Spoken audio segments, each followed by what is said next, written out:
मंडळींनो नमस्कार. युवराज beyond Fortune या चॅनलवर आपलं सहर्ष स्वागत आहे. विचार मंचाच्या नवीन सेगमेंटमध्ये एक नवीन विषय घेऊन आलो आहे आणि विषय तुमच्या आमच्या जवळचा आहे.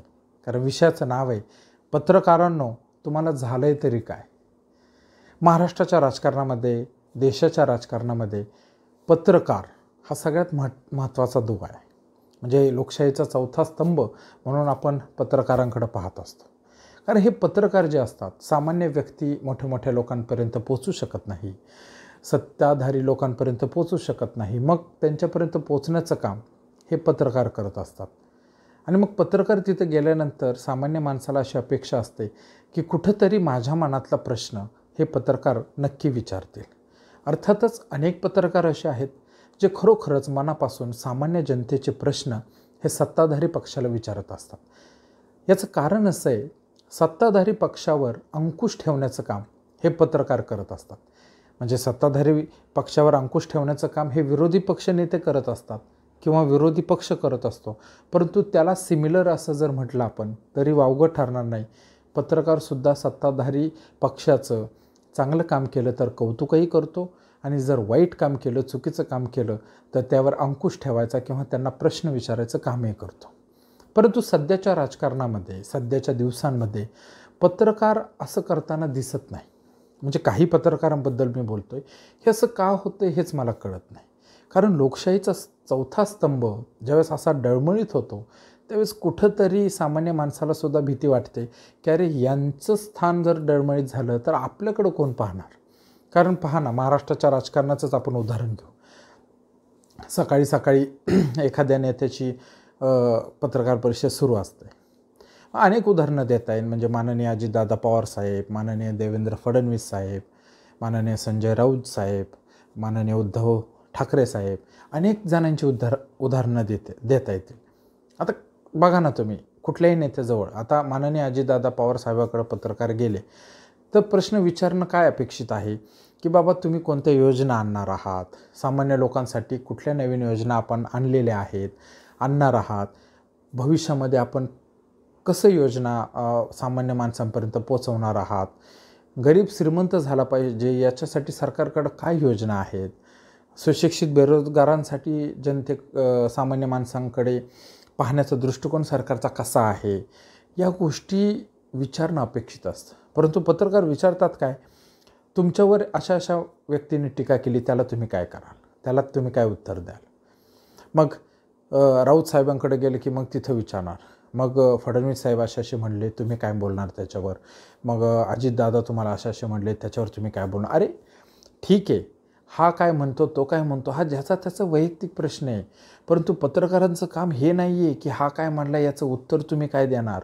पत्रकारांचं काम हे की सरकारने पुढच्या 5 वर्षामध्ये आपल्या राज्याला किंवा आपल्या देशाला कुठं पाहिलं आहे, सामान्य व्यक्ती सुखात कसा इथं राहू शकेल, सामान्य व्यक्ती, गरीबातला गरीब व्यक्तीसुद्धा हे माझं सरकार आहे असं मनापासून कधी म्हणेल, ह्या गोष्टींच्या बाबतीमध्ये पत्रकारांनी विचार करायला हवा असं एक सामान्य माणूस म्हणून मला वाटतं. अर्थात पत्रकार खूप छान काम करतात, परंतु काही पत्रकार अक्षरशः फक्त याच्यातच अडकलेत. हा काय म्हणला तुम्हाला काय वाटतं, तो काय म्हणला तुम्हाला काय वाटतं. अरे याच्यातून बाहेर या. एखाद्या कृषी मंत्र्याकडे गेल्यानंतर तुम्ही शेतीविषयी, शेतकऱ्यांविषयी प्रश्न विचारा. कृषी मंत्र्याकडे गेलं तरी हा काय म्हणला तुम्हाला काय वाटतं, अर्थमंत्र्याकडे गेला तरी तो काय म्हणला तुम्हाला काय वाटतं, मुख्यमंत्र्याकडे गेल्यानंतर तुम्ही सांगणार तुमचा शिवसेना पक्ष खरा का उद्धव बाळासाहेब ठाकरे गट खरा. मग ठाकरे साहेबांनी तुमच्यावर अशी टीका केली तुम्ही त्याला काय उत्तर देणार. अरे हे काय करताय तुम्ही. कुठंतरी आपण चुकतोय असं वाटत नाही का तुम्हाला. कुठंतरी विचारा ना, देशाच्या भवितव्याचा प्रश्न विचारा. अनेक प्रश्न आहेत. म्हणजे सामान्य म्हणजे राजकारणी जे असतात ना 3च गोष्टीवर किंवा 2च गोष्टीवर जनतेला खेळवत असतात. कसं खेळवतात म्हणजे आम्ही पाण्याचा प्रश्न मिटवू, आम्ही लाईटचा प्रश्न मिटवू, आम्ही रस्ते चांगले करू. या 3 प्रश्नांवर संबंध राजकारण सुरू आहे. म्हणजे लाईट, पाणी, रस्ता हा आमचा अधिकार आहे, हा आम्हाला मिळालाच पाहिजे. परंतु तुम्ही आम्हाला लाईट, पाणी, रस्ता म्हणजे जसं काय तुम्ही आम्हाला काहीतरी भीक दिल्यासारखं किंवा आम्हाला काहीतरी दान केल्यासारखं काही गोष्टी करतायत. अरे ते तुमचं कर्तव्य आहे, तुम्हाला करायलाच पाहिजे, ते गरजेचंच आहे. त्याच्या पलीकडं काय करणार? ठीक आहे, मला चांगला रस्ता मिळाला, माझ्या घरात लाईट आली, माझ्या घरामध्ये सगळं काही पाणी आहे, सगळं काही आहे, परंतु त्याच्या पलीकडं काय? जगण्यासाठी ह्या गोष्टी आहेतच, परंतु त्याच्या पलीकडं मूलभूत गरज अन्न, वस्त्र, निवारा. अन्न कमावण्या इतपत माझ्या घरामध्ये सोर्स आहे का? वस्त्र घेण्या इतपत माझ्या घरामध्ये सोर्स आहे का? मला स्वतःचा निवारा आहे का? या गोष्टी सरकारनं कधी लक्षात आणायच्या, कधी घ्यायच्या?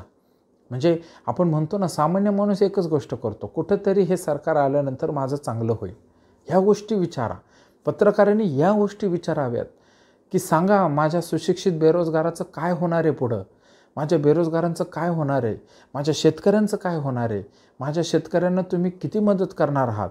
अरे, शेतकरी राजा संबंध देशाला पोचतो, जगाला पोचतो, पण त्याला पोचायची वेळ आल्यानंतर सरकार मागं का हटतं? एवढे सुशिक्षित बेरोजगार झाले, त्यांचं पुढं काय होणार भवितव्य? एखादी महिला असते, विधवा असते, तिचं पुढं काय होणार? एखादी चांगलं कुटुंब असतं, परंतु नवरा बेवडा निघतो, दारू पितो सतत, त्या घरामध्ये 2-2, 4-4 मुली असतात आणि ती माता माऊली संसार पुढे नेत असते. त्या घराचं भविष्य काय? हे कधी तुम्ही बोलणार आहात? हे प्रश्न तुम्ही कधी बोलणार आहात? बोलण्यासारखं खूप आहे. फक्त सांगायचं एवढंच की पत्रकार बांधवांनो, तुम्हाला हात जोडून विनंती आहे की तुम्ही सामान्य माणसांचा आवाज सरकारपर्यंत पोचवा. तुम्ही त्यांना त्यांच्या योजना विचारा. तुम्ही 5 वर्षात तुम्ही काय करणार आहात याचा जाब विचारा. जर 5 वर्षात त्यांनी काही केलं नाही तर त्याचा जाब विचारा. या पक्षाला मान्यता मिळेल का? त्या पक्षाला मान्यता मिळेल का? ते तुमच्यासोबत येतील का? हे तुमच्यासोबत येतील का? याच्या बाहेर पडा.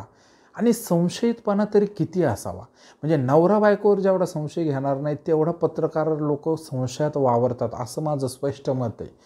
म्हणजे कुठल्याही प्रकारे आत्ताच मुख्यमंत्री अशा व्यक्तीसोबत बोललेले आहेत, माहीत नाही ते त्यांच्या आघाडीमध्ये येऊ शकतात, ते त्यांच्या युतीमध्ये येऊ शकतात का काय? आणि ब्रेकिंग न्यूज. अरे काय चाललं आहे? कुठंतरी कोणी कोणासोबत बोलत असेल की लगेच तो त्याचा झाला का? कोणी कोणासोबत बोलत असेल तर लगेच तो त्याच्या पक्षात येतो का? एवढी मॅच्युरिटी असतेच, पत्रकार आहात तुम्ही, असतेच मॅच्युरिटी. परंतु तुम्ही कुठंतरी सामान्य व्यक्तीचा आवाज सरकारपर्यंत पोचवण्याऐवजी तुम्ही कुठंतरी वेगळ्याच मार्गाला लागलेला आहात. कुठंतरी हे थांबवा. एक सामान्य माणूस म्हणून मी तुम्हाला आग्रहाची विनंती करतो, मनःपूर्वक विनंती करतो, अगदी तुमच्या पाया पडतो असं म्हणलं तरी वावगं ठरणार नाही. परंतु पत्रकार बांधवांनो, कुठंतरी लोकशाहीचा चौथा स्तंभ जिवंत ठेवा. सगळे प्रश्न विचारा, पण त्याच्यामध्ये तुम्ही सामान्य जनतेचे प्रश्नसुद्धा सरकारपर्यंत पोचवा. आणि तुम्ही पोचवाल याची मला खात्री आहे, पण कुठंतरी याचा जरूर प्रत्येक संपादकानं, चॅनेलच्या, न्यूजपेपरच्या यांनी विचार करावा.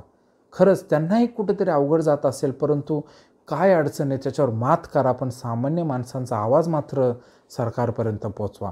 अनेक सरकार चांगलं काम करतं आहे, त्यांना पाठिंबा द्या, त्यांचं कौतुक करा, पण कुठंतरी चुकत असेल तर त्यांना विचारा की हे तुमचं चुकतं आहे, ह्याच्यात बदल तुम्ही कसा करणार आहात. आणि म्हणून पक्षांतर्गत भांडणाचा विषय सोडून द्या आणि सामान्य जनतेच्या मनाचा, त्याच्या घरामध्ये चूल कशी पेटेल आणि तो पुढं कसा जाईल याबाबतचे प्रश्न विचारा. पत्रकार बांधवांनो, काय तुम्हाला अजून काही सजेशन असेल तर मी नेहमीच सांगत जाईल, एक सामान्य नागरिक म्हणून. मी काय मोठा तत्वनिष्ठ असा काय मोठा माणूस नाही आहे, मी एक सामान्य माणूस आहे आणि मला जे वाटलं ते मी बोललो, कारण माझ्या पत्रकारांवर विश्वास आहे आणि ते माझे आहेत, म्हणून मी त्यांना हक्काने बोलू शकतो. याच्यामध्ये नक्कीच सुधार होईल याची मला खात्री आहे. युवराज बियॉन्ड फॉर्च्यून या चॅनलला असंच पाहत राहा. लाईक करा, शेअर करा, सबस्क्राईब करा आणि हा व्हिडिओ जास्तीत जास्त शेअर करा. म्हणजे आपल्या पत्रकार बांधवांपर्यंत पोचल्यानंतर कुठंतरी आपल्या ह्या व्हिडिओचं सार्थक झाल्यासारखं आपल्याला वाटेल. तोपर्यंत धन्यवाद.